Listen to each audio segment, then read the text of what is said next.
Still sailing at 1,918,000. Sold, sir. Congratulations. Talk about a housing shortage in Australia, but what economists will tell you is we've got actually an excess of bedrooms.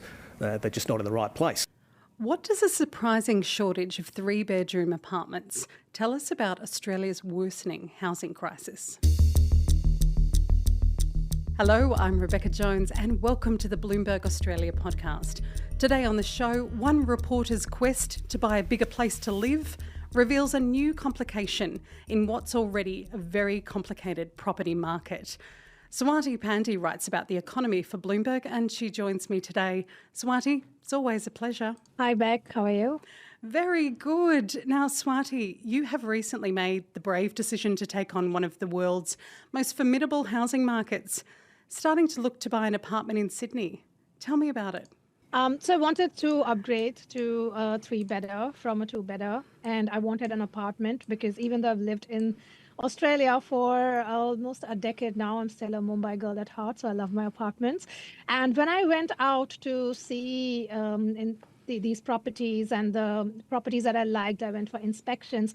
I found that there were a lot of older people who were interested and competing really aggressively, and these properties were going out like hot pancakes within 2 days or 3 days of being listed. And that really intrigued me, and also realized that the amount of money I thought I would spend versus the amount of money that I was actually having to spend was huge. Like there was a huge difference. What I would get from selling my two-bedroom apartment versus what I would pay for a three-bedroom, there was a $1 million price difference in that. Wow. And yes, it was really staggering. And that made me question this whole idea of popularity of three-bedroom apartment, shortages of three-bedroom apartment, and why that is. And that got me the story too. So, yeah, as you say, this has obviously blossomed into an investigation that you've done for us at Bloomberg News, and I'm so keen to find out what you learned. You know, before we do that, why don't we take a look at the new data that's out this week on home prices? How is the market looking, Swati, as we head into this traditional spring selling season? The housing market is still rising, surprisingly. We are at record high levels in Sydney and some other markets. But that momentum that we had since the start of 2023, that is kind of dissipating now. And that is because affordability constraints have kicked in and people are really thinking about whether this is a good time to buy or whether they should wait for that rate cut to happen, which is probably likely by the end of this year or early next year. So that is leading to some buying aversion, if you like. But sellers' demand is still there. People are still listing and prices are still going up. So there is still that buy-sell happening. So what did you find out when you took a deeper look into this strange lack of three-bedroom apartments? Well, I found that there's almost triple the amount of two-bedroom apartments on the market in Sydney compared with three-bedders. And that is PropTrack data. And this is reflecting in prices as well. So the premium between three-bedders and two-bedders is at record highs as we speak. So the prices are soaring something like 3 times the rate for these bigger apartments than the two-bedders? That's absolutely right, Beck. Wow. You know, I do wonder if that supply imbalance has a bit to do with how we as Aussies are viewing apartments as assets, rather than permanent homes. But tell me, from those stats, this is changing. What did you find in your reporting that's driving these baby boomers to target these particular larger apartments? Why are they such a good option for them? Yeah, so the older Australians are looking to downsize. So they are currently living in their big houses with a backyard and swimming pool and gardens and the like. And they kind of, when they hit their 70s, they realize that it's too difficult for them to maintain and they don't need that big a space either. So they are looking to downsize, but they also want something nice. So they want something that is modern, roomy, has sunlight, elevator, dishwasher, central cooling, all of that. Yeah, that reminds me, I was talking to a friend of mine whose parents had downsized from a five-bedroom house, and they got a 4-bedroom apartment, to which I was like, what? I didn't realise that they existed. But you know what they did? They bought it off the plan. It was two bedrooms and they fused them together to make the 4-bedroom. It's crazy, right? Oh, that's a great idea. I should do that too. We can get into that a little later. I'll hook you up after the show. So when we're thinking about these boomers, these older Australians, right? I mean, how much blame can we really be ascribing to the older generations for this shortage of supply? I mean, I am not a boomer, I'll have you know, but I'm kind of on this side here. If I had the opportunity to buy a 4-bedroom place on a quarter-acre block for $100,000 back in the day, I would have, right? Like anybody would have. They're holding on to it for a reason, right? No, that's absolutely right. And I wouldn't blame them either, especially after working on the story and talking to so many of them, speaking with agents, speaking with, industry bodies who work with seniors. It looks like they do want to downsize. But they don't want to compromise necessarily, which is fair. When you are living in a place where you've lived all your life, you're comfortable, and you're thinking of moving somewhere else, that new place needs to also feel like home.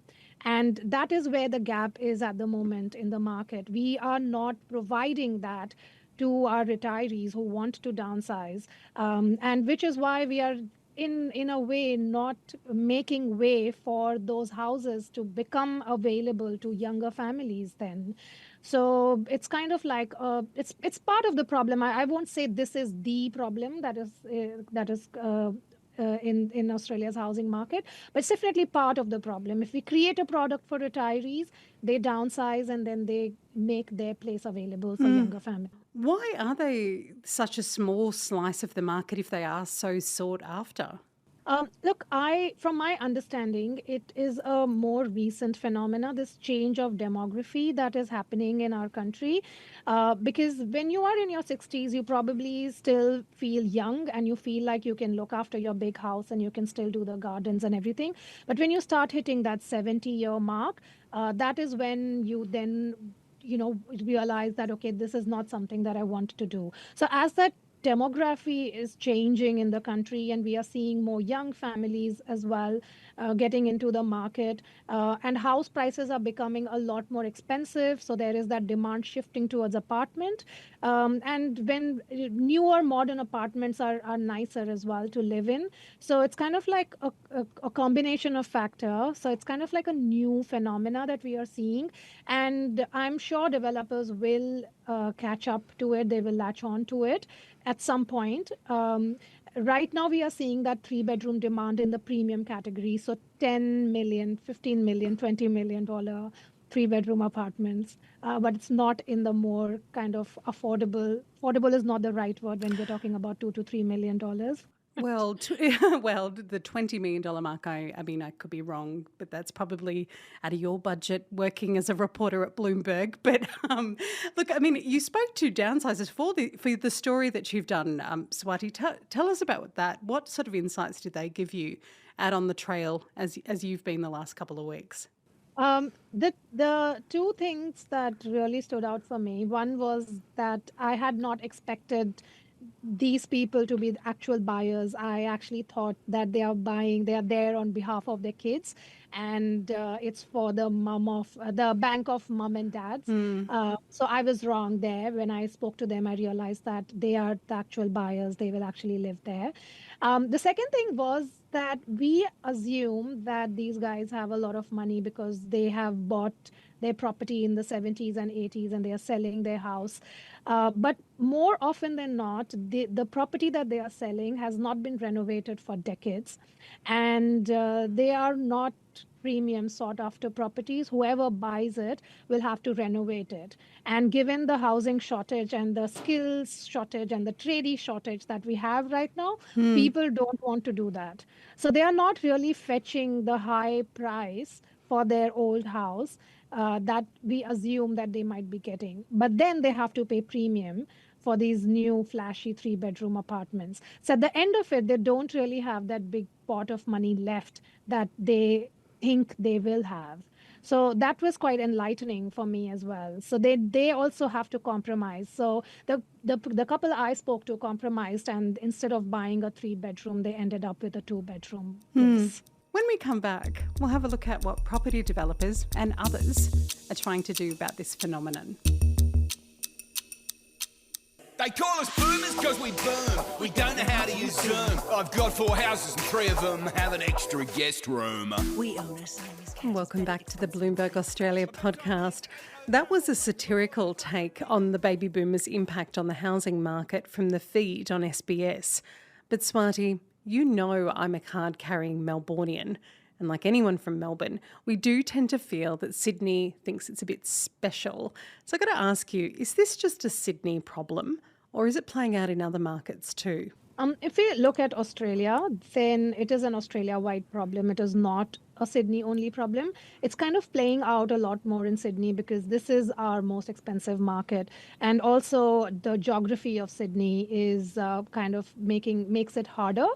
If we look at some other parts of the world, one of the key differences is that Australians really take pride in owning their house. And the rental market or the build to rent market is not very big, whereas overseas we have a larger build to rent market, so people can just take long-term lease. These properties are owned by institutional investors, pension funds, venture capitals and stuff. So we don't have that market in Australia at the moment, and the government is trying to create that build to rent sector. But all these conversations are really hard in our country. Yeah, I think the operative word there is yet. We don't have these things yet. Here's what Kevin Bell, he's an adjunct professor at Monash University and the author of Housing the Great Australian Right, had to say about this very issue recently on Bloomberg television. In all countries of the world, the private sector is a significant means through which the just aspirations of the population for housing, I say the human right that they have to housing, is realised. But the government sets the rules of the game. And the problem in Australia is that the rules of the game have not been properly set, and they've been based entirely on profit rather than balanced with the needs of people. So, Swati, I'm interested in your thoughts here. Is this something we're likely to see meaningful action from our government, beyond the moves they've already made, to ease the pressure on the supply side? And what should we be keeping an eye out on over the coming months? Definitely. The government is aware this is a problem. There's a lot of media attention. I think every single day there are headlines about it. The government has put a target for homes to be created, which is 1.2 million homes to be built by the end of this decade. It is a target that there's a lot of skepticism around that because of all the shortages and the issues that we mentioned earlier in this podcast. It's really hard to get to that target. And the government is aware of that. So it is trying to reduce the number of people that comes into the country. So there is an immigration crackdown. There's a crackdown on foreign students. And the government is saying that all of this is to help resolve the housing crisis. Now, again, the answers are not very simple, but we are getting into election mode. We will have an election probably by May 2025. So this is the topic du jour. We are going to hear a lot about it, and the opposition is going to talk about it. The minority parties are going to talk about it. So there's definitely going to be a lot of discussion around helping solve this problem of housing in Australia. So that's what's in store for Australia over the next couple of months. What about you? More open for inspections this weekend? No, Beck, I've actually dropped my plans, so I'm not going to be buying a 3-bedroom. Is this a 2025 plan for you, Swati? It is. Fingers crossed. Good luck. And thank you for joining me today. And thank you to you for listening to the Bloomberg Australia podcast. I'm Rebecca Jones. This episode was recorded on the lands of the Wurundjeri and Gadigal people of the Kulin and Eora nations. It was produced by Paul Allen and edited by Chris Burke and Ainsley Chandler. Don't forget to follow and review the show wherever you get your podcasts, and sign up to Bloomberg's free daily newsletter, Australia Briefing. Go to bloomberg.com to subscribe.